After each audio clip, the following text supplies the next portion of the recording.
చంద్రగిరి పట్టణంలోని ప్రభుత్వ బాలురు ఉన్నత పాఠశాల క్రీడా మైదానంలో 3 రోజుల పాటు 21 నుండి 23వ తేదీ వరకు జరిగే రాష్ట్ర స్థాయి టెన్నిస్ బాల్ క్రికెట్ పోటీలు ప్రారంభమయ్యాయి. టెన్నిస్ బాల్ క్రికెట్ పోటీలలో 8 మహిళల జట్లు, 16 పురుషుల జట్లు మొత్తం కలిసి 350 మంది పాల్గొన్నారు. ఈ కార్యక్రమానికి ముఖ్య అతిథిగా ఆంధ్రప్రదేశ్ టెన్నిస్ బాల్ అసోసియేషన్ వారి ఆహ్వానం మేరకు చంద్రగిరి ఎమ్మెల్యే పులివర్తి నాని హాజరయ్యారు. పాఠశాలకు చేరుకునే ఎమ్మెల్యేకు విద్యార్థులు చప్పట్లతో స్వాగతం పలికారు. ఒక్కొక్కరుగా ఎమ్మెల్యే నానికి శాలువాలు కప్పి పుష్పగుచ్చం చేతికి అందించి ఘనంగా స్వాగతం పలికారు. ఎమ్మెల్యే ప్రతి ఒక్కరిని పేరు పేరున పలకరిస్తూ క్రీడా మైదానానికి చేరుకున్నారు. టెన్నిస్ బాల్ అసోసియేషన్ వారు ముఖ్య అతిథులను పేరు పేరున పిలుస్తూ స్టేజ్ పైకి ఆహ్వానించారు. చంద్రగిరి ఎమ్మెల్యే పులివర్తి నాని మొదటిగా జ్యోతి ప్రజ్వలన చేశారు.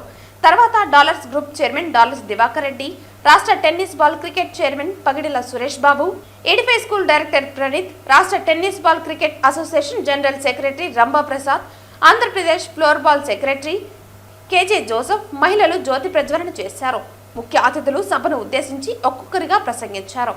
ఈ సందర్భంగా ఎమ్మెల్యే పులివర్తి నాని మాట్లాడుతూ వేదిక పైన వేదిక దిగువన ఉన్న వారికి నమస్కారాలు తెలియజేశారు.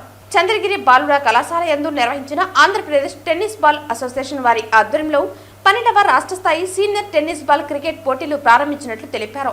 క్రికెట్లో ఎంతటి ఘనకీర్తి సాధించిన క్రికెట్ దిగ్గజాలు ఎవరైనా మొదటిగా టెన్నిస్ బాల్ తో ప్రాక్టీస్ చేసిన వారేనని తెలిపారు. టోర్నమెంట్ కు వివిధ జిల్లాల నుంచి వచ్చిన 24 జట్ల సభ్యులను అభినందించారు.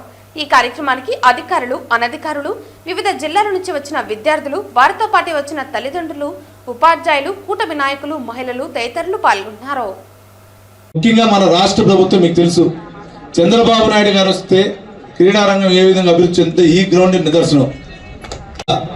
సెంట్రల్ గవర్నమెంట్ దీన్ని ఒక క్రికెట్ గా తీసుకుంటూ దానికి సంబంధించినటువంటి అన్ని ఫండ్స్ కూడా తోడ్పాటు అందిస్తూ జరుగుతుంది. గవర్నమెంట్ ఆఫ్ ఇండియా సంబంధించినటువంటి ఎవరైనా ఫ్రెండ్స్ ఎవరున్నా కూడా అటువంటి వాటి జోలికి పోకుండా మీరు తీసుకోవాల్సిన జాగ్రత్తలు మీరు తీసుకోవాలని కోరుకుంటూ ఈ అవకాశం ఇచ్చిన ప్రతి ఒక్కరికి కూడా పేరు పేరు ధన్యవాదాలు తెలియజేసుకుంటున్నా.